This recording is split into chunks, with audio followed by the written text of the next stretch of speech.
เอามื่อนี้เรามาเบิ่งสีดาหงเปาซื้อกำลังให้ดอกตั้งปลูกมาได้4-5 เดือนเริ่มให้ดอกละ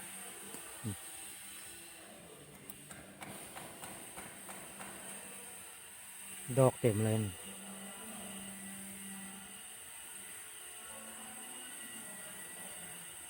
สวยงามเลย สังเกตเห็นว่าทุกง่าอ่อนมันที่โป่งขึ้นมาก็เริ่มมีดอกเข้ามา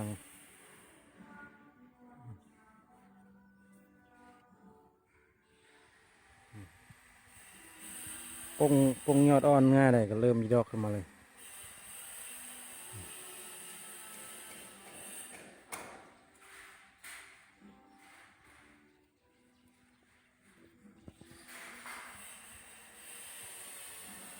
หงเปาซื้อเนาะตัวนี้นะ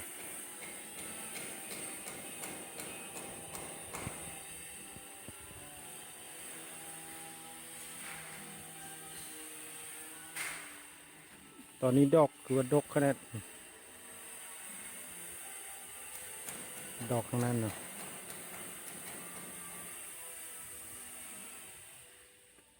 สวยงามเลยดอกก็ดกเลย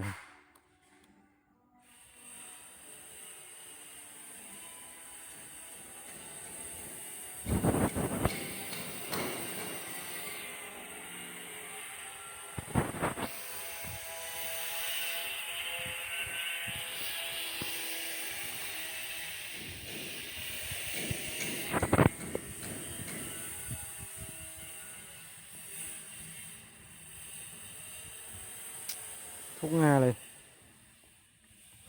ดกทุกงา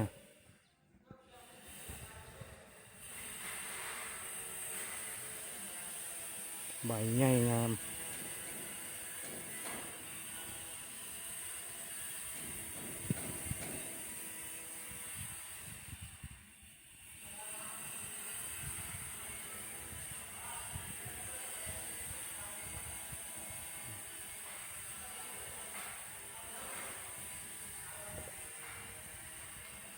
ดกทุกงาดกทุกงา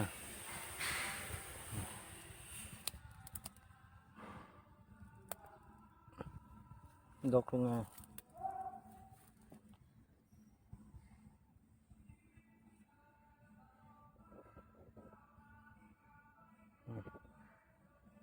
สวยงามเลยถ้าเบิ่งติดตามมึงสิอัปเดตเป็นระยะเนาะดกเลยลองเบิ่งทำจำมากเบอร์นี้นี่โอ้คือว่าสวยงามเลย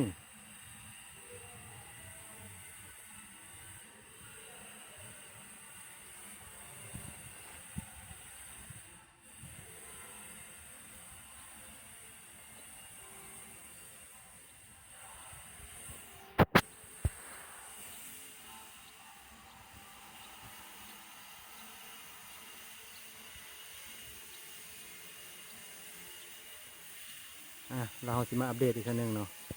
ขอจบคลิปตรงนี้ขอขอบใจ